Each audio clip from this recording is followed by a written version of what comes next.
അവർക്കറിയാം ഇവിടെ ആൺകുട്ടികളുടെ സർക്കാർ വരും, UDF-ന്റെ സർക്കാർ വരും.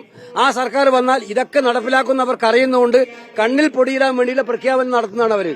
അതിലൊന്നും ജനം വീഴാൻ വേണ്ടി പോകുന്നില്ല. കേരളത്തിലെ ജനം തീരുമാനിച്ചിട്ടുണ്ട്, മനസ്സുകൊണ്ട് തീരുമാനിച്ചിട്ട് ഉറപ്പിച്ചിട്ടുള്ള കാര്യം സത്യമാണ്. പ്രഖ്യാപനങ്ങൾ കൊണ്ട് മാറുന്നതല്ല ദാരിദ്ര്യം. ദാരിദ്ര്യം മാറ്റാനുള്ള നടപടികളാണ് വേണ്ടത്, പ്രഖ്യാപനങ്ങളല്ല. ആ നടപടികൾ നമ്മൾ കാലാകാലങ്ങളായി മാറി മാറി വരുന്ന ഗവൺമെന്റുകൾ നടത്തിക്കൊണ്ടിരിക്കുകയാണ്.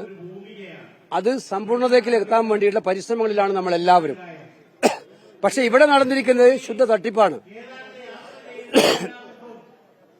തട്ടിപ്പെന്ന് മാത്രമല്ല, ഇത് പാവങ്ങൾക്കെതിരായിട്ട് വരാൻ വേണ്ടി പോകുന്ന ഒരു നടപടിയായിട്ടാണ് ഞാൻ കാണുന്നത്. കാരണം കേന്ദ്ര സർക്കാരിന്റെ സഹായം,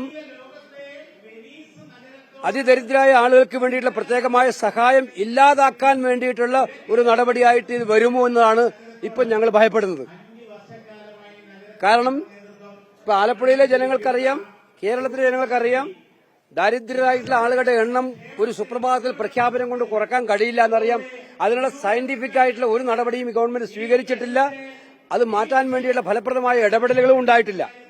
ഇതൊന്നും ഉണ്ടാകാതെ ഒരു PR ഏജൻസി പറയുന്നതനുസരിച്ചിട്ട് ഈ പ്രഖ്യാപനം നടത്തിയിട്ട് ദാരിദ്ര്യമില്ല എന്ന് പറയുന്നത് ശുദ്ധമായിട്ടുള്ള അസംബന്ധമാണ്. ഗവൺമെന്റ് ഇക്കാര്യത്തിൽ ചെയ്തിരിക്കുന്നത് അർഹതപ്പെട്ടവർക്ക് ആനുകൂല്യം കിട്ടാതിരിക്കാൻ വേണ്ടിയുള്ള പരിശ്രമമാണ്. സ്വന്തം മേനി നടിക്കുന്നതിന് വേണ്ടി പാവപ്പെട്ടവനെ പെരുവഴിയിലെത്തിക്കുന്ന സ്ത്രീ വിശേഷത്തിലേക്കാണ് ഇത് കൊണ്ടുപോയിരിക്കുന്നത്.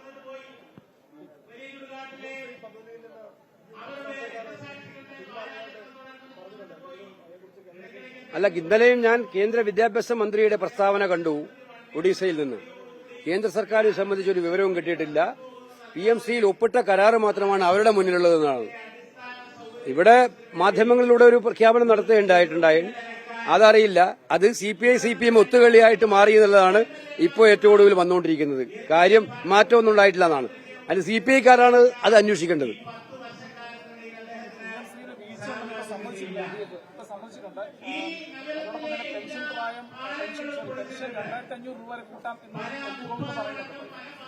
അല്ല, അത് കൂട്ടാമെന്ന് പറയേണ്ട കാര്യമില്ല. 2500 രൂപ പ്രകടന പത്രിക പറഞ്ഞതല്ലേ 2021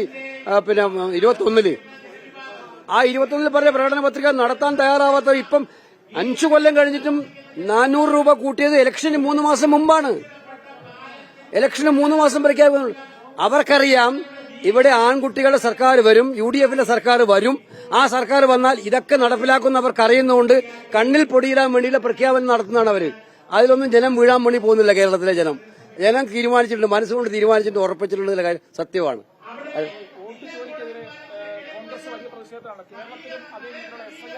അല്ല, SIR-ന്റെ കാര്യത്തിൽ എനിക്ക് പറയാനുള്ളത്, കേരള സർക്കാർ എന്തുകൊണ്ടാണ് ഇക്കാര്യത്തിൽ നിയമ നടപടികൾ സ്വീകരിക്കാത്തത്?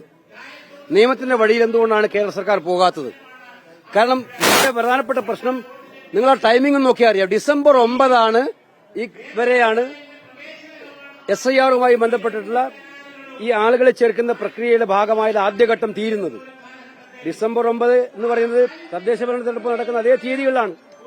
അപ്പൊ തദ്ദേശ ഭരണ തെരഞ്ഞെടുപ്പ് നടക്കുന്ന തീയതിയിൽ തന്നെ SIR നടത്തണമെന്ന് തീരുമാനിച്ച് അവർ ആസാമിൽ മാറ്റിവെച്ചു, മഹാരാഷ്ട്രയിൽ മാറ്റിവെച്ചു, കേരളത്തിൽ മാറ്റിവെക്കാൻ തയ്യാറായിട്ടില്ല.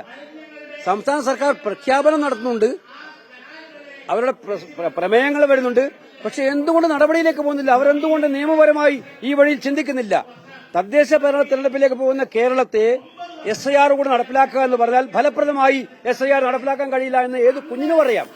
അപ്പൊ ഇതൊരു ഗൂഢാലോചനയാണ് കൃത്യമായിട്ടുള്ളത്. യഥാർത്ഥ വോട്ടർമാരെ ഇല്ലാതാക്കാൻ വേണ്ടിയുള്ള ഗൂഢാലോചനയാണ്.